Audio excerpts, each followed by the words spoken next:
नारे भी ये लगा था कि तेरा मेरा क्या अरमान, पाकिस्तान पाकिस्तान, हाफिज सईद का क्या पैगाम, कश्मीर बनेगा पाकिस्तान। जब इस तरह से घाटी में नारे लगते थे, आपने देखा होगा, उस समय की बात होगी। जब मैं पहुंची रामबन तो ड्राइवर ने कहा मैडम बिंदी उतार दीजिए। तो बिंदी क्यों उतारनी भाई? कहते अगर आगे बिंदी लगी देखेंगे तो ठोक देंगे। तो ये चीज़ मैंने सुनी है। तो और कहते थे कि दुपट्टा कैसे, अब दुपट्टा अगर आपने ऐसे लिया है तो दुपट्टा ऐसे करके उसको हिजाब करके रखिए ताकि सामने वाले को लगेगा कि आप मुस्लिम हैं। अगर बचना है रामबन से आगे, आपको सेफली पहुंचना है, बिंदी उतारिए और अपने दुपट्टे को ऐसे करके जैसे हिजाब करते हैं वैसे हिजाब करिए। मतलब कहने का मतलब है कि हिंदू की एंट्री मैंने अपनी आंखों से वो 90s के बाद का, जब कश्मीरी पंडितों का हुआ, उसके बाद जब वापस जब वहाँ पे हिंदू कोई जाता था, रामबन क्रॉस करते बनिहाल एक टनल होता था, वहाँ टनल के इधर जम्मू की हवा है, टनल के उधर कश्मीर की। तो वो ड्राइवर कहते थे कि आप बिंदी उतार दीजिए, आप हिजाब करिए। उस समय इतना खौफ था। एक बटालियन थी, आर्मी का पूरा यूनिट था और वहाँ पे गोलियाँ आ रही थी, गोलियों की आवाज़ आ रही, समझ नहीं आ रहा था कि गोली कहाँ से आ रही। बारामूला कुपवाड़ा के बीच में एक समझ नहीं आ रहा था गोली कहाँ से आ रही है। तो हम ऐसे सुन रहे हैं आवाज़ें, और जो बाज़ार, क्योंकि लोकल लोगों को पता है गोली है या पटाखे हैं, उनको तो आदत हो गई है ना। तो उन्होंने कहा अरे मर जाएगी ये, इसको इधर लाओ। तो वो शटर के अंदर सब लोग घुस रहे थे और शटर बंद कर रहे थे क्योंकि फायरिंग शुरू हो गई थी। और मैं सोच रही थी शटर के अंदर सारे अंदर जा रहे हैं, मैं नहीं जाऊँगी। और मैं एक वो टैंकर के नीचे, तेल वाला टैंकर था, मैं उसके नीचे छुप गई जाके। जिस टैंकर पे ग्रेनेड आया था उसी टैंकर के नीचे मैं छुपी हुई थी, लिपटी हुई थी वो शव के साथ, तिरंगा लिपटा हुआ था। मुझसे रिपोर्टिंग नहीं हुई, मुझसे सवाल नहीं हुआ, मुझसे पूछा नहीं गया।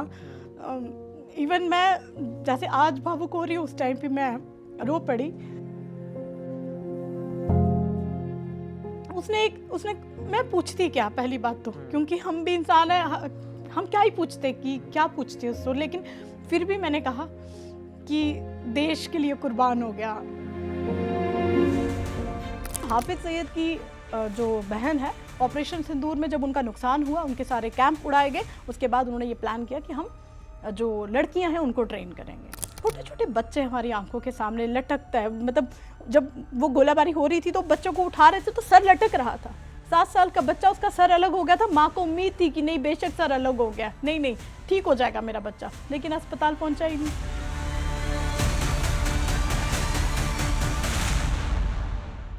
नमस्ते, आप देख रहे हैं न्यूज़ 18। मेरे साथ है मेरी वरिष्ठ सहयोगी कोमल, जो जम्मू कश्मीर और आर्मी कवर करती है। कहते हैं कि जहाँ पर परिंदा भी पर नहीं मार सकता, वहाँ पर आपने रिपोर्टिंग करी है, उस जगह, उस कश्मीर के उन हालातों में। क्या अनुभव रहा आपका?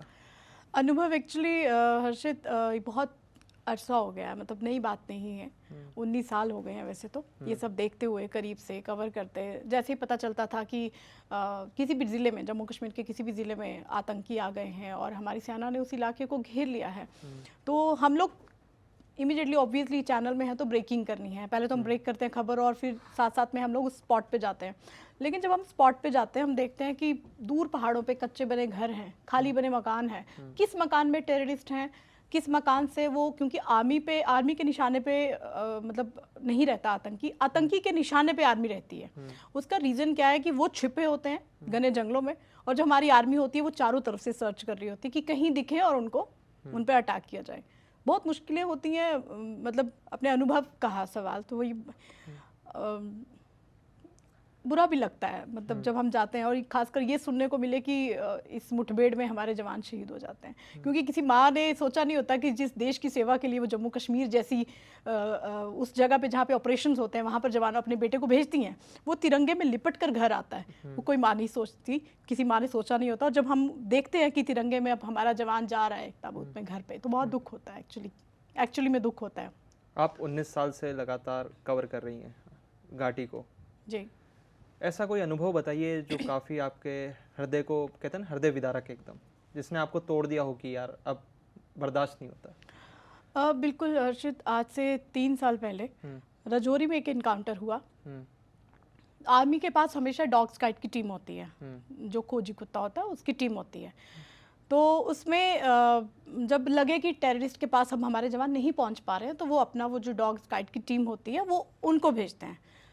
तो आतंकियों ने उसको नहीं छोड़ा, तो आतंकियों ने उस पर गोली चला दी।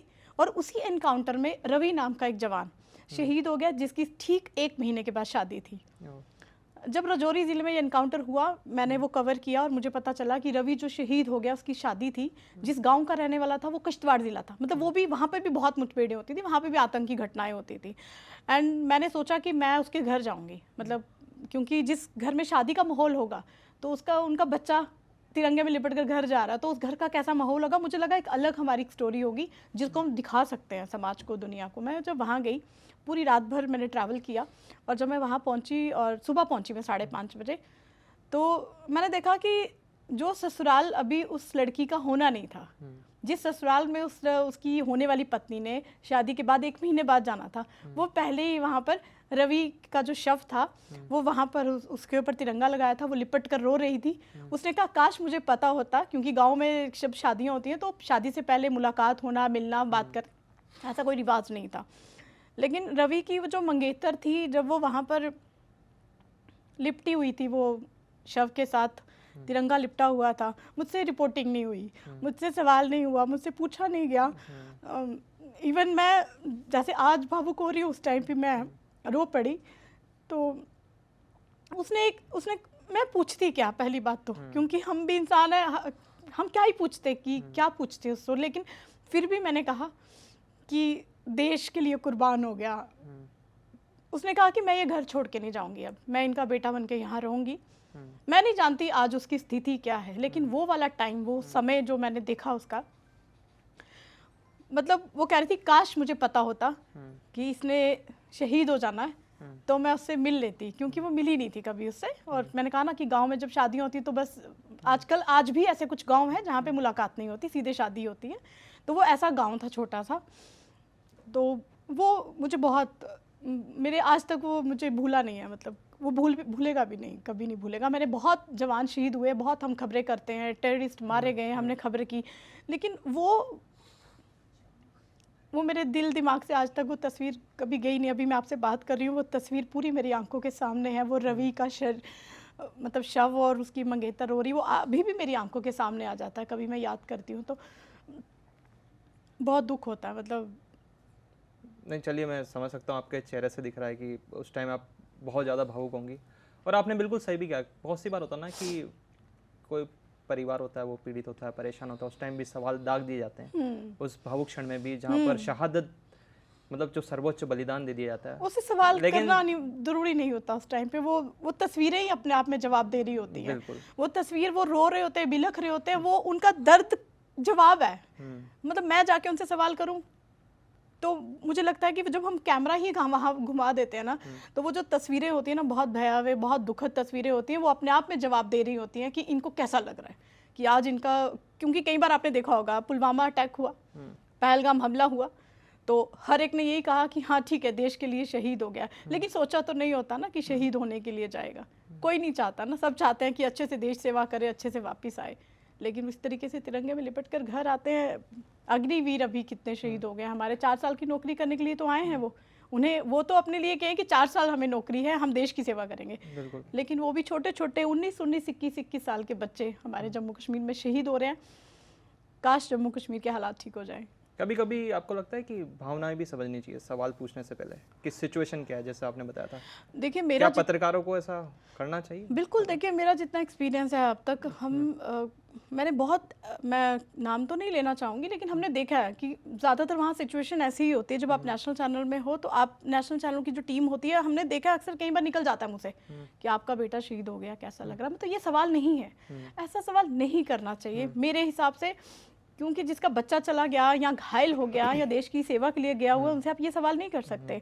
और बहुत बार मर्यादा में रहकर आपको रिपोर्टिंग करनी पड़ती है, बहुत बार आपको पेशेंस रखने पड़ते हैं, बहुत बार ऐसे उलझन में आप होते हो, ऐसी सिचुएशन में आप होते हो कि उस सिचुएशन में जब आप सवाल करना है, नहीं करना है, सामने वाला हो सकता है आपके ऊपर प्रेशराइज हो जाए। तो वो उस वक्त आपके, एक पत्रकार को पेशेंस लेकर घर से निकलना चाहिए, हिम्मत छोड़नी चाहिए। कहते हैं कि कई बार पत्रकार अभिमानी हो जाता है, ऐसा नहीं है। स्वाभिमान भी तो अभिमान का दूसरा ही रूप है। चलिए थोड़ा सा मैं आपको पीछे ले जाता हूँ, 19 साल पहले वाली कोमल के पास। पहला दिन, पहला अनुभव याद है? बिल्कुल याद है। एक्चुअली पहला दिन, और पहले दिन ही एनकाउंटर कवर किया था कुपवाड़ा में मैंने, 2000 7 में, 6 में मैंने ज्वाइन किया था। तो 7 में जब मैंने कुपवाड़ा गई तो पहला एनकाउंटर कवर किया था। एक बटालियन थी, आर्मी का पूरा यूनिट था और वहाँ पे गोलियां आ रही थी, गोलियों की आवाज़ आ रही, समझ नहीं आ रहा था कि गोली कहाँ से आ रही है। बारामूला कुपवाड़ा के बीच में एक समझ नहीं आ रहा था गोली कहाँ से आ रही है। तो हम ऐसे सुन रहे हैं आवाज़ें, और जो बाजार, क्योंकि लोकल लोगों को पता है गोली है या पटाखे हैं, उनको तो आदत हो गई है ना। तो उन्होंने कहा अरे मर जाएगी ये, इसको इधर लाओ। तो वो शटर के अंदर सब लोग घुस रहे थे और शटर बंद कर रहे थे क्योंकि फायरिंग शुरू हो गई थी। और मैं सोच रही थी शटर के अंदर सारे अंदर जा रहे हैं, मैं नहीं जाऊंगी। और मैं एक वो टैंकर के नीचे, तेल वाला टैंकर था, मैं उसके नीचे छुप गई जाके। लेकिन मेरी किस्मत अच्छी थी, जिस टैंकर पे ग्रेनेड आया था उसी टैंकर के नीचे मैं छुपी हुई थी। मेरे को इसलिए भी याद है कि जैसे वो, अब ग्रेनेड था, बॉल था, मेरे लिए तो मैं नई जॉब थी, मुझे तो कुछ अंदाजा नहीं था। लेकिन वहाँ के जो लोकल लोग थे उनको पूरा अंदाजा होता था कि यूनिट के ऊपर किसी ने ग्रेनेड मारा था, ग्रेनेड वहाँ पहुँचा नहीं, टैंकर के ऊपर आ गया। आजकल ग्रेनेड जैसे फेंकते हैं वैसे ब्लास्ट हो जाते हैं, लेकिन तब आज से 19-20 साल पहले वो कुछ सेकंड्स के बाद धमाका होता था ग्रेनेड का। और फिर एक बुजुर्ग आए, वो केले की रेडी थी उनकी, और उन्होंने खुद भी भागना था, उन्होंने देख लिया, उन्होंने मुझे भी वहाँ से घसीटा। और इवन मुझे लगी भी जब घसीटा रहे, मैंने कहा मैं नहीं जाऊँगी, मैं ठीक हूँ यहीं पे। तो उन्होंने मुझे निकाला और उसी दुकान के अंदर ले गए और शटर बंद कर दिया। कुछ 30 सेकंड के बाद वो ब्लास्ट हो गया ट्रक। जो अभी वाली कोमल है वो तो काफी मजबूत है, बोल्ड हो चुकी है। उस मैं टाइम पहले भी थी, ऐसा नहीं है। पर वो जब आप शुरू में जाते हैं ना तो थोड़ा सा एक मासूमियत तो रहती है ना 19 साल पहले। नहीं, घर पे भी बताया होगा आपने कि यार आज मेरे साथ ही हो, अपने माता पिता को, जो अपने फैमिली वालों को। एक्चुअली तो मेरी फिर क्या जॉब reaction से है? पहले ही मेरी मदर की डेथ हो गई थी। मैं चाहती हूँ कि आज मैं वो जहाँ पे भी हूँ वो देख रही हूँ कि आपकी बच्ची बहुत हिम्मत से काम कर रही है। कुछ किसी ने सवाल किया था कि एनकाउंटर में गोलियाँ चलती हैं और क्यों डर नहीं लगता आपको वहाँ पे। तो डरना, मुझे डर नहीं लगता एक्चुअली, इसलिए नहीं लगता कि मरना तो है ही है। हमने तो, मुझे ऐसे तो लोग सवाल करते हैं आप क्यों चले जाते हो, तो मौत तो घर पे भी आ जाती है। कितने आजकल जिम में वीडियोस वायरल हो रही हैं कि हार्ट अटैक हो जाता है, कि वो जिम कर रहा होता है।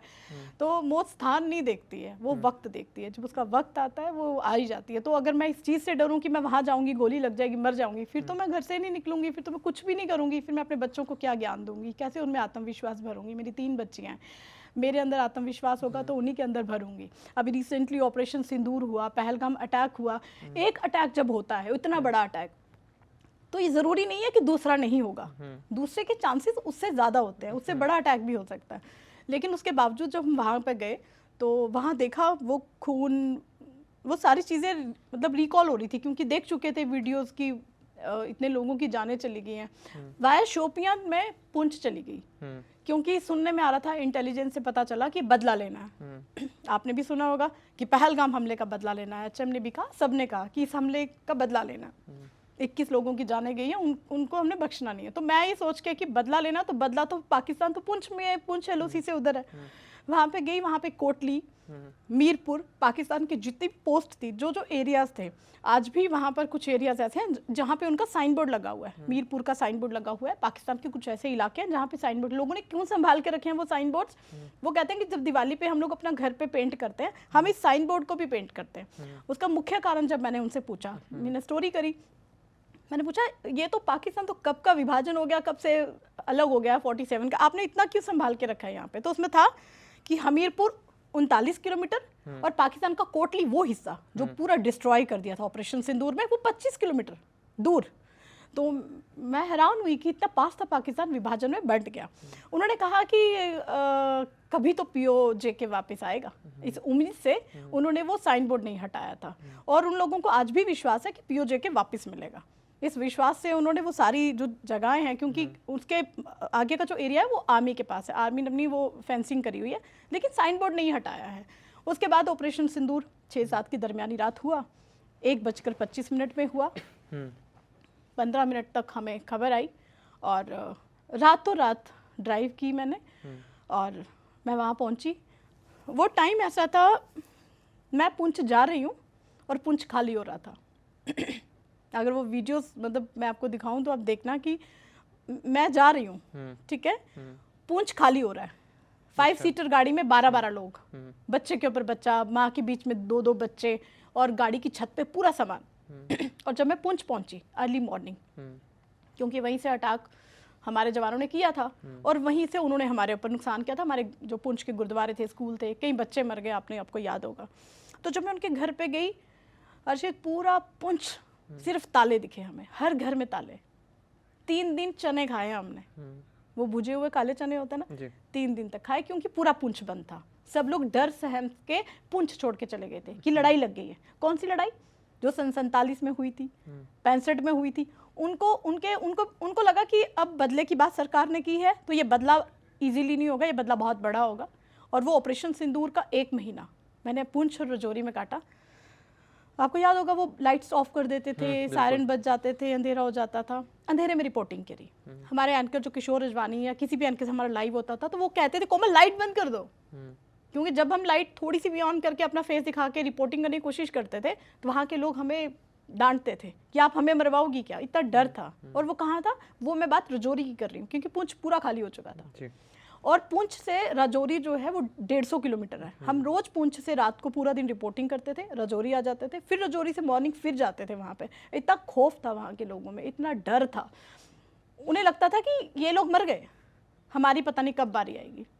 वहाँ पे लोगों की मोटी दीवारें, मोटी छतें, कोई काम नहीं आई। वो छरे जब पाकिस्तान ने जब निशाना बनाया सिविलियंस को, क्योंकि हमारे भारतीय सेना के जवानों ने देखो ना क्या किया, उन्होंने तो उन अड्डों को ध्वस्त किया जहां पर आतंकी ठिकाने थे, जहां पर आतंकी ट्रेनिंग लेते थे, लेकिन उन्होंने सिविलियंस को निशाना बनाया। क्या वो हमारे भारतीय सेना के जवानों के साथ लड़ने के लिए सक्षम नहीं थे?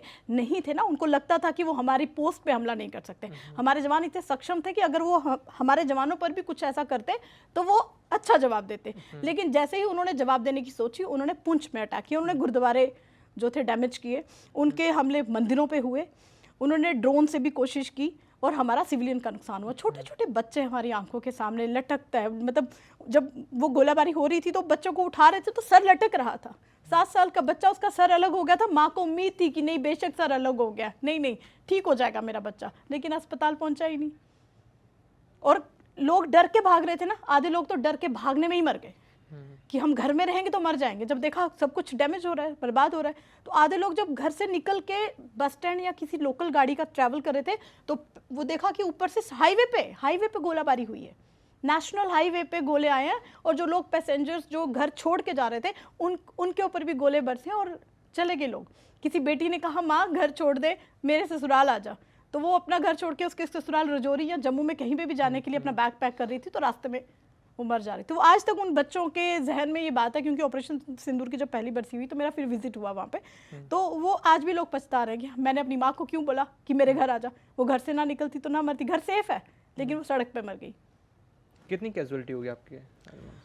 सिविलियन की बहुत कैजुअलिटीज हुई थी। 21 लोग तो पुंछ में मारे गए थे, और 3 लोग रजौरी में मारे गए थे, जिनमें 21 लोग जो पुंछ के थे, मतलब अभी जो हमारे पास ऑफिशियल डाटा, 21 लोग जो पहले दिन मर गए थे। पहले दिन जब ऑपरेशन सिंदूर यहाँ से हमारे भारतीय सेना के जवानों ने अटैक किया था उनके ऊपर, तो आपने देखा होगा कोटली, हमीरपुर जैसे जितने भी उनके इलाके हैं, शकरगढ़ जैसा सबसे बड़ा वहाँ पे टेरर कैंप है, सबसे बड़ा वहाँ पर कैंप है, जहाँ पर लॉन्च पैड हैं और 200 के करीब आतंकी वहाँ पे ट्रेनिंग लेते हैं। हमारे पास कुछ ऐसी फुटेज भी आई उसके बाद, जो हाफिज सैयद का जो पूरा परिवार, 13 के 13 लोग, उसकी बहन के सारे खत्म हो गए। हाफिज सैयद की जो बहन थी, उसने ये बदला लेने की प्लान कर लिया कि अब मैं लड़कियों को ट्रेनिंग दूंगी। अच्छा। फिर हमारे पास एक ऐसा वीडियो आया इंटेल की तरफ से कि वो लड़कियों को ट्रेन करती थी, क्योंकि उसका अपना कोई बच्चा नहीं था, उसका अपना पति बच्चे सब मर गए थे।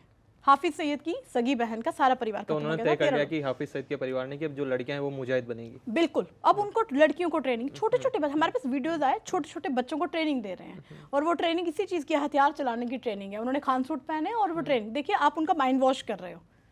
वहाँ के ऐसा तो नहीं है कि पाकिस्तान का हर बच्चा टेररिस्ट होगा, लेकिन आप बनाओगे तो वो बन जाएगा। तो जो हाफिज सैयद की जो बहन है, ऑपरेशन सिंदूर में जब उनका नुकसान हुआ, उनके सारे कैंप उड़ाए गए, उसके बाद उन्होंने ये प्लान किया कि हम जो लड़कियां हैं उनको ट्रेन करेंगे।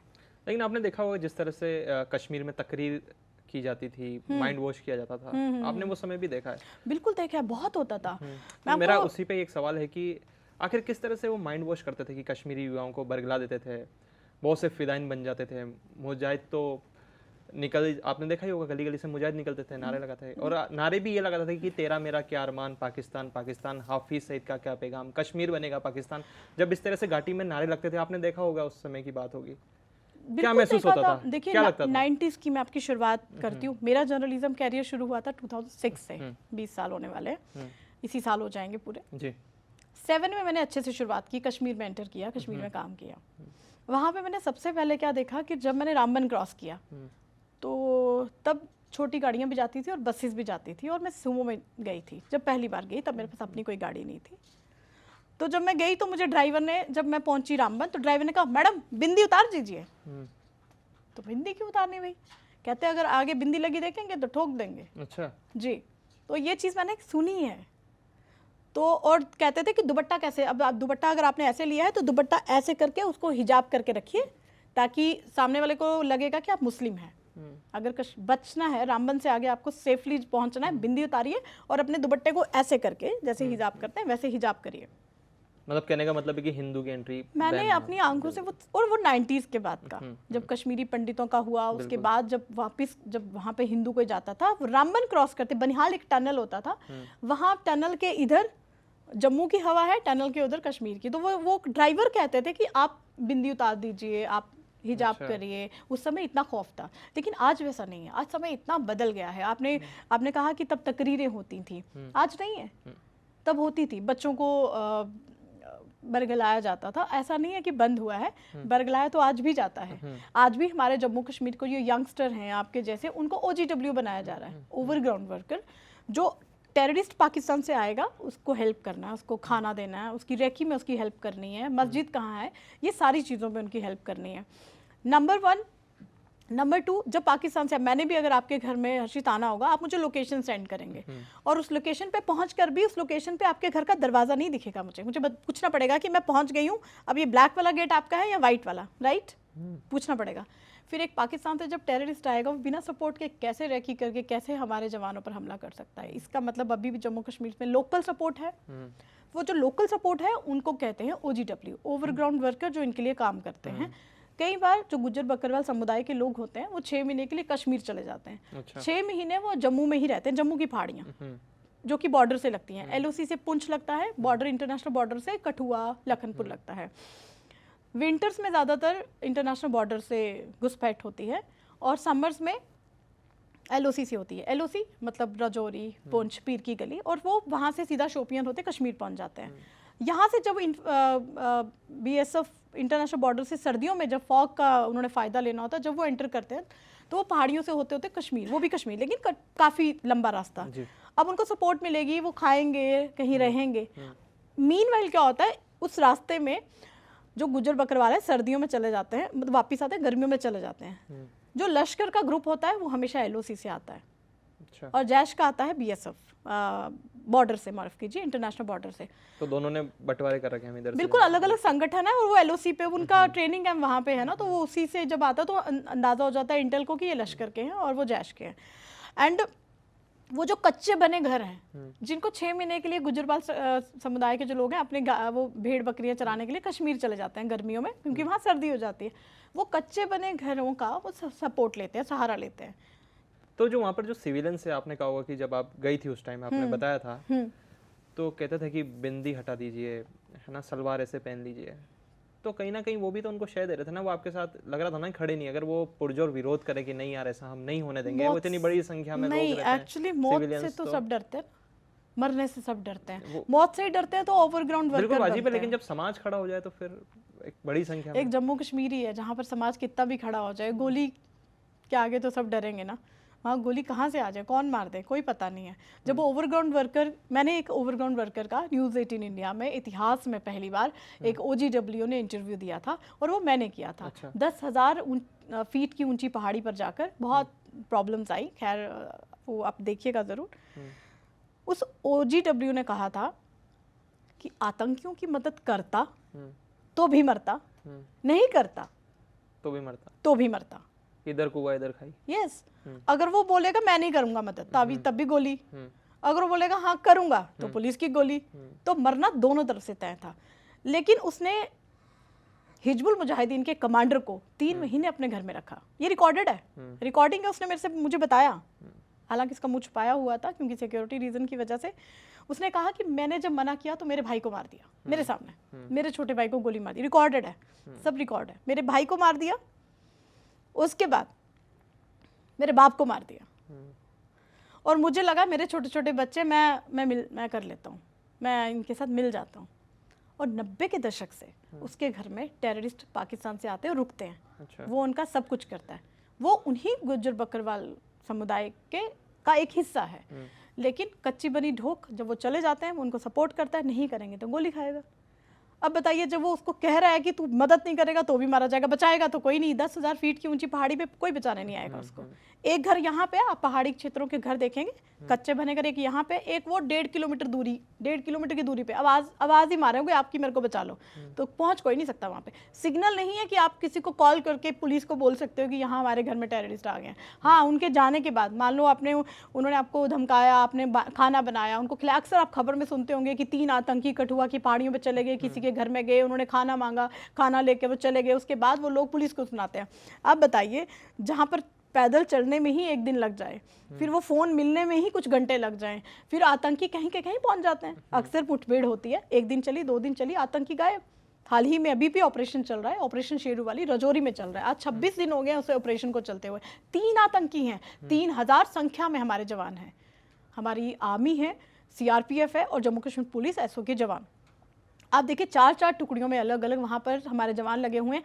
3 टेररिस्ट, कहने को तो कोई कह सकता है कि 3 आतंकी नहीं मर रहे हैं, 3000 जवान है। मुश्किल क्या होता है मैं आपको बताती हूँ, जो ग्राउंड पे होता है। अभी हाल ही में जब मैं वहाँ कवर करने गई, और मेरे को इतना लंबा जो एक्सपीरियंस है, घने जंगल में टेररिस्ट होते हैं, घने जंगल है, मैं घने जंगल में हूँ, मैं टेररिस्ट हूँ, मान लिया।